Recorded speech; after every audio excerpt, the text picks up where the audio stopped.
নমস্কার বন্ধুরা, মিষ্টু অ্যান্ড মধুমিতাস কিচেনে তোমাদের স্বাগত। তোমরা তো পুরভরা নারকোলের পুলি পিঠে বা ক্ষীর পুলি পিঠে অনেক কিছু খেয়েছো। আজ আমি নিয়ে এসেছি একটা নতুনত্ব স্বাদের, মানে একটুখানি একঘেয়ে নারকোলের পুলি পিঠে থেকে একটু ঝাল পুলি পিঠে, পুরভরা ঝাল পুলি পিঠে।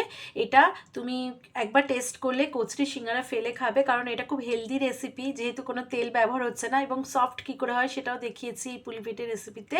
আর কিভাবে পুর বানাবে, ভীষণ স্বাদের হয়। তো চলো ঝটপট শুরু করে দিই এই পুলি পিঠে। এই ভিডিওটাতে আমার সাথে থেকো, এই অনুরোধ রইল। আমি একটা ফ্রাইং প্যান বসিয়ে দিয়েছি, আর এতে 1 চামচ পরিমাণ কালো জিরে আর 2 স্ট্রিপ কারি পাতা দিয়ে দিয়েছি। আমি এতে 3 টেবিল স্পুনের মতো সর্ষের তেল দিয়ে দিয়েছি। এবার আমি এতে 2টো কাঁচা লঙ্কা কুচি করে দিয়ে দিলাম।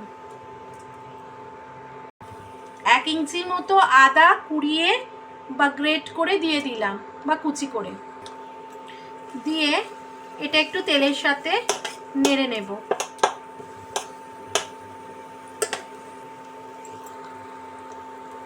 হাফ চামচ হলুদ গুঁড়ো, 1 টেবিল স্পুন জিরে গুঁড়ো, 1 টেবিল স্পুন ধনে গুঁড়ো, হাফ স্পুন কাশ্মীরি লঙ্কা গুঁড়ো দিয়ে এই মশলাটা একটু ভেজে নেব কয়েক সেকেন্ড।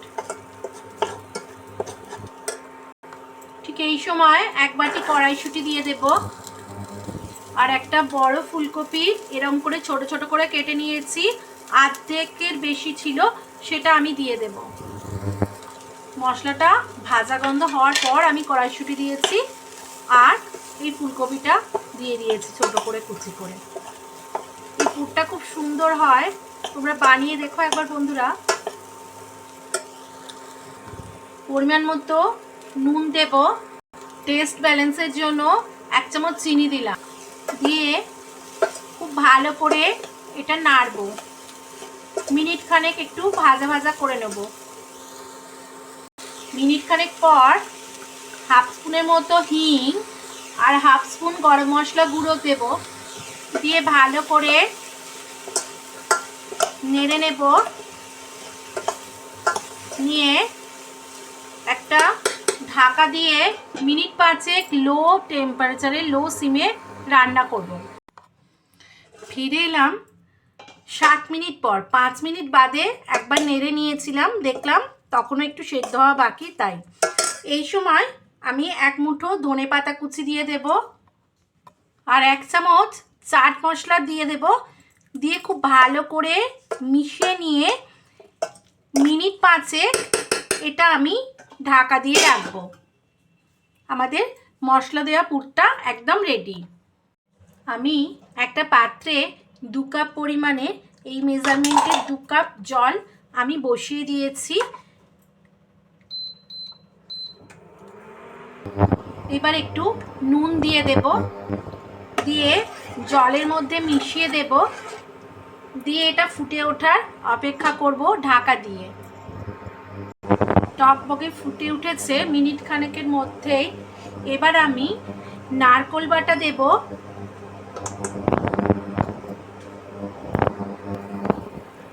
2 চামচ, যেহেতু 2 কাপ জল আছে সেই জন্য, দিয়ে এটা মিশিয়ে নেব। এই নারকোল বাটাটা দিলে খুব সফট হয় পুলি পিঠে, আর এটা দিলে পুলি পিঠের স্বাদও ভীষণ ভালো হয়। ঠান্ডা বা বাসি হয়ে গেলে যেমন পুলি পিঠে শক্ত হয়ে যায়, সেটা কিন্তু হবে না। এটা একটা টিপস পুলি পিঠে নরম করার।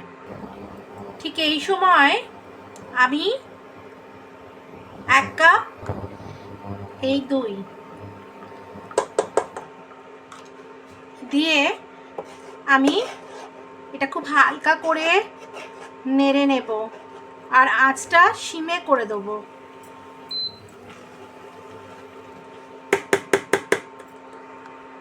এবার আমি ঢাকা দিয়ে দেব, ঢাকা দিয়ে সিমে 3 থেকে 4 মিনিট রান্না করব। এবার আমি ঢাকা খুলে নেব, নিয়ে এটাকে ভালো করে নেড়ে নেব। 5 মিনিট বাদে আমি, 5 মিনিট না, 3 থেকে 4 মিনিট বাদে আমি ফিরে এলাম, দিয়ে এটা একটু নাড়াচাড়া করে নেব। ভালো করে মিশিয়ে নেব। মিশিয়ে নিয়ে আরও 5 মিনিট এইভাবেই ঢাকা দিয়ে রেখে দেব। ফিরে আসছি 5 মিনিট পর। ফিরে এলাম 5 মিনিট পর। একটা অন্য পাত্রে আমি ঢেলে নিয়েছি। এবার এই গরম থাকা অবস্থাতেই একটু মেখে নেব। যেমন আটা জমানো হয় না, সেরকম অনেকটা হয়েছে। এবার এটা একটু মোলায়েম করে মেখে নেব। দেখো বন্ধুরা, আমি যতটা নিয়েছিলাম তার মধ্যে 2টো ভাগ করে নিয়েছি, নিয়ে এরমভাবে মেখে একদম মোলায়েম করে নিয়েছি।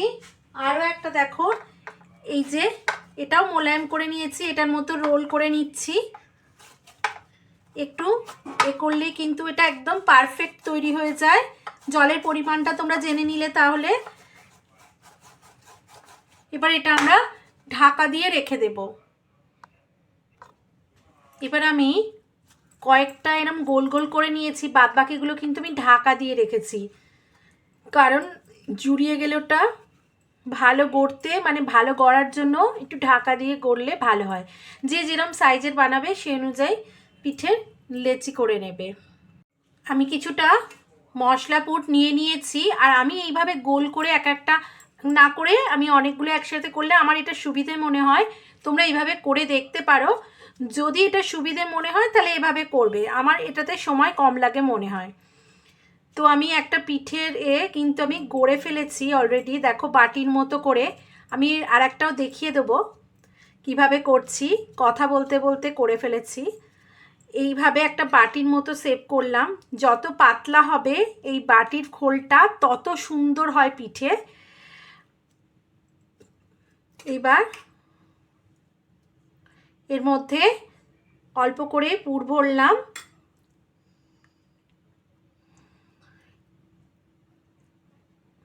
পিঠে তো তোমরা অনেক খেয়েছো, নারকোলে পিঠে, ক্ষীরের পিঠে।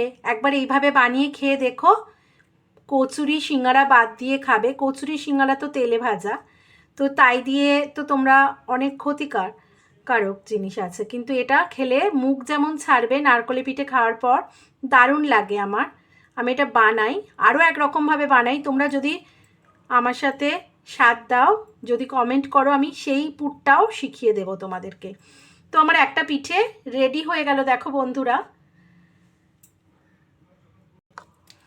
আরও একটা পিঠে বানাচ্ছি, এবার আমি পুরো স্টেপ বাই স্টেপ দেখাচ্ছি। দেখো গোল করে নিয়েছিলাম, এরকম গর্ত করে নেব প্রথমে, নিয়ে ঠিক এইখান থেকে শুরু করব। দেখতে পাচ্ছ আশা করি। এইভাবে করলে তোমাদের পিঠের খোল খুব সুন্দর হবে, পাতলা হবে, ঠিক সাবেকি, মানে আগেকার দিনের মা ঠাকুমারা যেরকম করতেন ঠিক সেরকমই হবে। আমি ওনাদের থেকে শিখেই করছি। এই যে দেখো, এরম হাতের সাহায্যে ঠোলটা আমি টিপে টিপে সমান করে সব দিক পাতলা করে নিলাম। আমার ভিডিওটা এই জন্য হয়তো একটু বড় হবে, তোমাদের স্টেপ শেখাবার জন্য। তোমরা প্লিজ ধৈর্য ধরে আমার সাথে থেকো। এই দেখো হয়ে গেল। এবার আবার এটাতে একটা পুর ভরে নেব। পুর ভরে নিয়ে এটা এরম করে চেপে দেব। তোমরা যত বড় পিঠে করতে চাও সেই অনুযায়ী তোমরা লেচিটা করবে।